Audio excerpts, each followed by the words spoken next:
समालोचना करतु नहीं। अन्यमानक कथारे आपण अधिक हस्तक्षेप करती कि सेमाने हुए तो भूल करथै पारंती, सेतिपाई आपण एते व्यस्त कहीं काहाकू किमा कौनसी विषय को समालोचना बा उपहास करतु नहीं। ये सब विचार करिवार दायित्व भगवान आपण को ऊपर न्यस्त करि नाहंती। जे जहाँ करिथांती भगवान सेमान को अंतर थाई तदारक करती। तेणु निज धंदा निजे संभाल, माइंड युआर ओन बिजनेस। यह मानसिक शांतिर एक सफल नियम। ए संसार रे कौनसी जिनिस आपणकर तत्वावधान का दरकार करे नाही, ताहा सबु भगवान निजे परिचालना करती। से आपणकर मध्य सृष्टिकर्ता एवं परिचालक। भाभी देखंतु आपण जन्म हेबा पूर्व संसार चलीथिला एवं मध्य चलीछि, परे मध्य चलिबो, किंतु बरं आपणकर निज धंदारे मझी रही किछि गोटे आखि दृश्या हुंतु बा करंतु। मने रखंतु समालोचना बंद, समालोचना ईश्वरकर निंदा सहित समान। कारण जहाँ सबू चली सबू ईश्वर को इच्छा ही चली। से सबू ओलटा को सीधा और सबू सीधा को ओलटा निमिष करि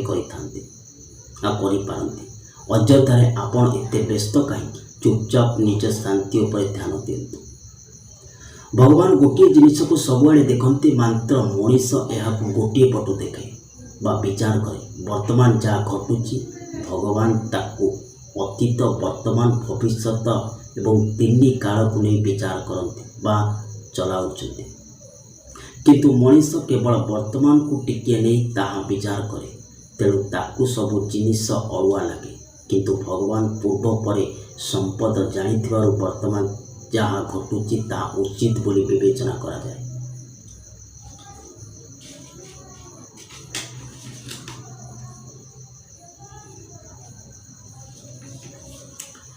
जा हेला ठीक हेला, जा हेउची ठीक हेउची, जा हेबो ताहा मध्य ठीक हेबो।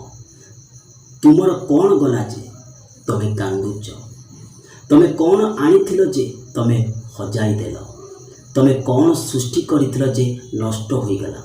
तमे जहाँ नेल एइठारु ही नेल, जहाँ देल एइठारे देल। जहाँ आजी तुमर बोली भाबुच ताहा काली आउ काहार थिला, परदिन आउ काहार होइजिवो। परिवर्तन ए संसार नियम।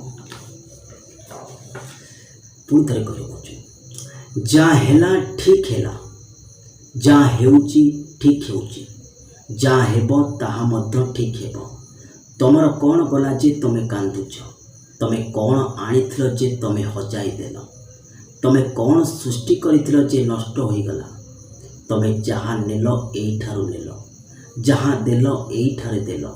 जहाँ आजी तमर बोली भाबुच ताहा काली आउ काहार थिला, परदिन आउ काहार होइजिवो। परिवर्तन ए संसार नियम।